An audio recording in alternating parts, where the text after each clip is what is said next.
Hello दोस्तों, नमस्कार। Welcome to my channel प्रकाश शनंगन। और आज की खबर आपको बता देते हैं। मौसम विभाग के अनुसार सारा दिन सही रहेगा। और अब बात कर लेते हैं लक्ष्मीपति कॉलेज में कई लोगों के कांस्टेबल के पेपर शुरू हो गए हैं और आज परीक्षा का तीसरा दिन है। आपको बता देते हैं कि कई जिलों से आए अभ्यर्थी और गांव और ग्रामीण दूर दराज से आए हैं। दोस्तों, लक्ष्मीपति कॉलेज इंस्टीट्यूट्स में हम एंटर हो चुके हैं। यहाँ कांस्टेबल का जो एग्ज़ाम है वो फर्स्ट पाली में प्रारंभ है और आज कांस्टेबल का तीसरा दिन है। इसलिए आपको बता देते हैं कि यह लक्ष्मीपति कॉलेज इंस्टीट्यूट है और यहाँ कई तादाद की संख्या में हमारे भाई बहन एग्ज़ाम देने आए हैं। आपको ले चलते हैं इस गार्डन की ओर। गार्डन में आपके लिए बहुत सारे स्टूडेंट्स मिलेंगे और इस तरह से आप देख पा रहे होंगे सभी लोग प्रिपेयरिंग में लगे हुए हैं।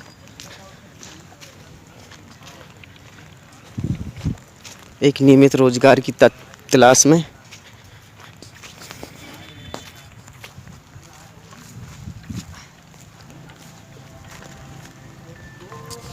और सर जी, आपका भी एग्ज़ाम है क्या? नहीं सर, हमारा नहीं है। फिर आप कहाँ से आए सर? गंजवाड़ा सर। अच्छा, किस को लाए? सिस्टर को। अच्छा, तैयारी कैसी चल रही सर आपकी? बस सर बढ़िया चल रही है, हमारा एलएलबी चल रहा है सर। अच्छा, आपका एलएलबी चल रहा है। क्या उम्मीद है सर आपकी? किस विषय में सर? से ये कांस्टेबल आप अपनी सिस्टर को दिलाने के लिए लाए? सर मेहनत पर निर्भर करता है, ऐसा नहीं। सर, सूचना के मुताबिक 12.5 लाख फॉर्म डले हैं। हाँ। तो आपका इस विषय में क्या कहना है सर? देखिए सर, मतलब कह तो नहीं सकते कि सभी को, अपन तो उम्मीद जता सकते हैं। अच्छा और डिपेंड उनकी मेहनत पे करता है ना सर। अच्छा, कुछ लोगों का कहना होता है कि पोस्टें बहुत कम हैं, जैसा कि 4000 पोस्ट हैं और जबकि 1000 और ऐड करी गई हैं। तो सर कहीं ना कहीं कम जगह होगी सर, इसलिए बढ़ाएगा वो ना। अच्छा अच्छा, कुछ लोग कहते हैं कि जितनी ज़्यादा जगह होती हैं उतना अच्छा हमको नौकरी मिल हाँ सकती सर, है। बेरोजगारी बहुत ज़्यादा है ना सर। अच्छा, और और हमारे ख्याल से तो और भी ज़्यादा पोस्टिंग होनी चाहिए। अच्छा, पोस्टिंग और ही बढ़ना हाँ, चाहिए और थी। ज़्यादा होती जो वो बेरोजगार लोग हैं। जी जी इतने जी। लाख फॉर्म डले हुए हैं, कम पोस्ट हैं, अच्छा तो कम से कम उनको और जगह मिलती है। जी सर। और ये भी सर, ये 5 मार्च 2022 को पुलिस के अलावा शिक्षक भर्ती का एग्ज़ाम होने वाला है। नहीं सर, उसकी कोई उसमें जानकारी नहीं। भी आप लोगों ने क्या फॉर्म अप्लाई किए हैं? नहीं सर, जानकारी नहीं है उसका। अपन ने नहीं डाला और लोगों ने डाला है। उसमें भी सर वर्ल्ड की पोस्ट बढ़ना आती है। जी सर। पोस्ट तो बढ़ना बहुत ज़रूरी है, बेरोजगारी बहुत ज़्यादा है सर। जी सर, आपका बहुत बहुत धन्यवाद। Thank you sir. तुम तो सर। तो चलिए बात कर लेते हैं हम विधानसभा अतारांकित क्रमांक 215 दिनांक 13/12/2021 के अनुसार प्राथमिक शिक्षक स्तर में आपको बताते हैं शिक्षकों की स्वीकृत पदों की संख्या 1,47,784 पद हैं और इनमें रिक्त 12,394।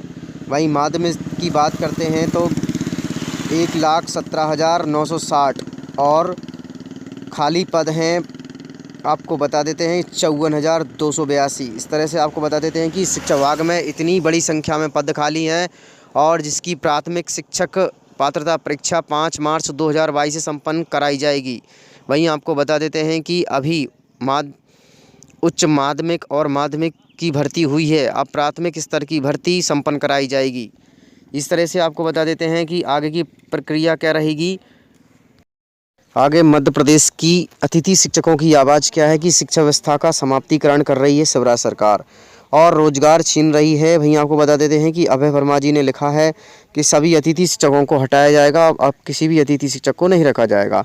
आप समझ सकते हैं कि जिस देश का राजा अनपढ़ और हो तो वह सबसे पहले विद्यालय और शिक्षा व्यवस्था को नष्ट करता है, इसके बाद अपने देश पर हुकूमत जमाता है और अपने आप को राजा कहता है। इसी तरह से आपको बता देते हैं कि पूर्व में हमने आपको वीडियो में बताया था ज्योतिराज सिंधिया, नरोत्तम मिश्रा और श्री शिवराज सिंह चौहान, इन्होंने कहा था कि हम आपका नियमितीकरण कराएंगे। अब जब सरकार में आ गए हैं तो क्यों नहीं करवा रहे हैं।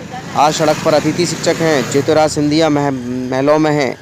इस तरह से आपको बता देते हैं कि अतिथि शिक्षकों का नया आदेश लोक शिक्षण संस्थान से जारी हुआ था, जिसमें लिखा है कि अतिथि शिक्षकों को निकाला जाएगा और अब किसी भी अतिथि शिक्षक को नहीं रखा जाएगा। तो इस तरह से मध्य प्रदेश की शिक्षा व्यवस्था जो है उसको आप लोग सही तरीके से नहीं चला पा रहे हैं। इस तरह से जो मध्य प्रदेश की शिक्षा स्तर है उसमें लोगों के से रोजगार छीन रहे हैं। इस तरह से सरकार के नियम और कायदे कानून अनुकूल हैं। इस तरह से जिन लोगों के लिए जो रोजगार अतिथि शिक्षक के रूप में कार्य कर रहे हैं उनसे कम से कम उनका रोजगार न छीना जाए। वहीं आपको बता देते हैं कि आज सड़क पर कौन है, आन बान शान कहाँ गई, ढाल और तलवार मैं बनूंगा, ज्योतिराज सिंधिया ने बात कही थी, अब कहाँ चले गए, अब तो थोड़ी बहुत शर्म करो। इस तरह से आपको बता देते हैं कि हमारे पीएम नरेंद्र मोदी, शिवराज सिंह चौहान, ज्योतिराज सिंधिया, नरोत्तम मिश्रा और विश्वास सारंग, इनके द्वारा पूर्व में कहा गया था कि आप लोगों को नियमितीकरण किया जाएगा, किंतु आज तक नहीं हो पाया। इस तरह से आपको बता देते हैं कि मध्य प्रदेश का शेर अतिथि शिक्षकों का एक मसीहा शंभू चरण दुबे जी अब आ चुके हैं और उन्हें जमानत मिल चुकी है। अब अतिथि शिक्षकों का एक सबसे बड़ा महाआंदोलन होने जा रहा है। इसमें सिर्फ शंभू चरण दुबे जी की हरी झंडी का इंतज़ार कर रहे हैं। और मेरे मध्य प्रदेश के अतिथि शिक्षकों, यदि आप इस बात से सहमत हैं तो हमेशा आप कमेंट्स करके लिखें कि शंभू भैया जिंदाबाद, हम तुम्हारे साथ हैं। तो हमारे मध्य प्रदेश के अतिथि शिक्षकों का नियमितीकरण शीघ्र प्रारंभ होगा। इस तरह से मैं सभी मध्य प्रदेश के मूल निवासी और मध्य प्रदेश के अतिथि शिक्षकों से आह्वान करता हूं कि हमारे श्री शंभू भैया को 60,000 शिक्षकों की भर्ती करें और वो मैदान में आए और हम लोगों को भोपाल राज्य सरकार के द्वारा प्रदेश में शिक्षकों की भर्ती शुरू।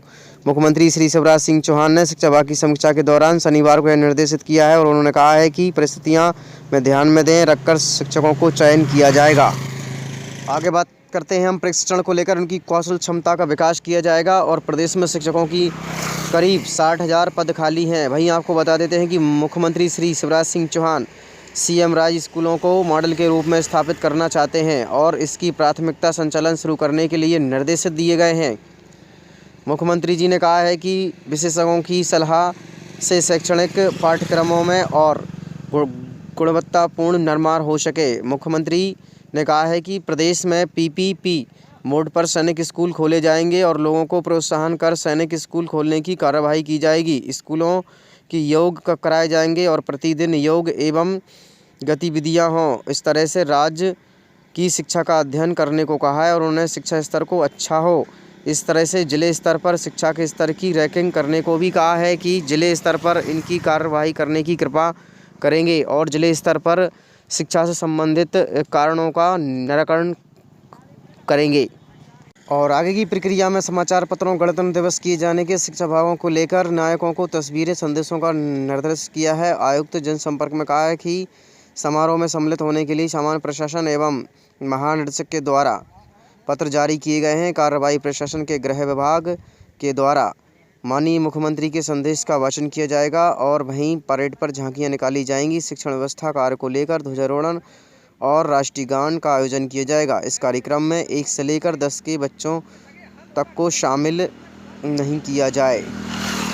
इस तरह से स्कूल शिक्षा विभाग के द्वारा पंचायत ग्रामीण और पंचायत के मुख्य कार्यपालन अधिकारी अनौपचारिक की फहराया जाएगा। संपर्क में राष्ट्रीय गान गाया जाएगा और जनपद पंचायत कार्यालय के द्वारा कार्यपालन अधिकारी संपर्क के द्वारा औपचारिक फहराया जाएगा। कार्यक्रम में राष्ट्रीय गान भी गाया जाएगा। इस तरह से आपको बता देते हैं कि 26 जनवरी की तैयारी बरकरार चल रही है। वहीं आपको बता देते हैं कि शिक्षा से बड़ी संवेदना, सबसे बड़ी बात यह निकल कर आई है कि मध्य प्रदेश में 60,000 शिक्षकों की भर्ती शुरू करेगी सरकार।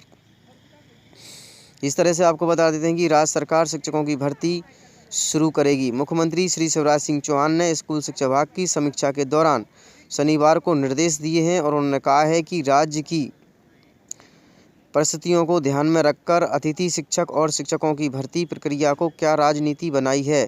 इसके तहत उन्होंने कहा है कि जल्द से जल्द इन प्रक्रियाओं को समझाया जाए और सुलझाया जाए। ऐसे आपको बता देते हैं कि शिक्षकों को करीब 60,000 पद खाली हैं। वहीं मुख्यमंत्री श्री सीएम शिवराज सिंह चौहान ने सीएम राज स्कूलों को मॉडल के रूप में स्थापित कर प्राथमिकता का संचालन कराने का निर्देश दिया है।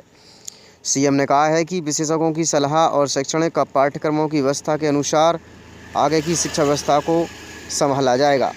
और अब खबर बता देते हैं मौसम विभाग के अनुसार जो बारिश हुई है, ओलावृष्टि हुई है, इसको लेकर श्री शिवराज सिंह चौहान ने कहा है कि जिन किसानों की फसलें नष्ट हुई हैं उन फसलों को परिभ्रमण किया जाएगा और उन्हें निर्देशित किया है कि कहाँ फसल में कितना नुकसान हुआ है। इस फसलों को नुकसान में देखकर उनको किसानों को मदद दी जाएगी। श्री शिवराज सिंह चौहान ने अपने अनुसार क्या कहा किसानों के बारे में? अनेकों गांवों में, कुछ जिलों में वर्षा के साथ साथ ओलावृष्टि भी हुई है। वर्षा के कारण फसलों को लाभ भी है, लेकिन ओलावृष्टि के कारण किसानों की फसलों को कई स्थानों पर नुकसान पहुंचा है। मैंने निर्देश दिए हैं कि ओलावृष्टि के कारण जहां जहां हमारे किसान भाइयों और बहनों की फसलें बर्बाद हुई है, वहां तत्काल सर्वे किया जाए। सर्वे भी किया जाएगा, क्षति का आकलन किया जाएगा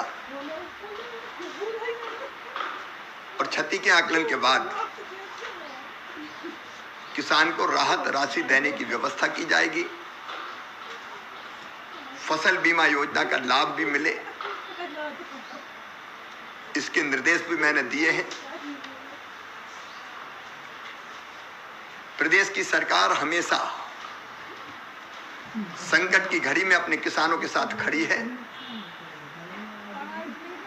और अभी भी मैं आश्वस्त कर रहा हूं, तकलीफ है, परेशानी है, नुकसान हुआ है, कष्ट है, संकट है, लेकिन इस संकट के पार निकाल के हम अपने किसान भाई बहनों को जिनका नुकसान हुआ ले जाएंगे। चिंता करने की जरूरत नहीं है। Thanks for watching, like and comments and subscribe.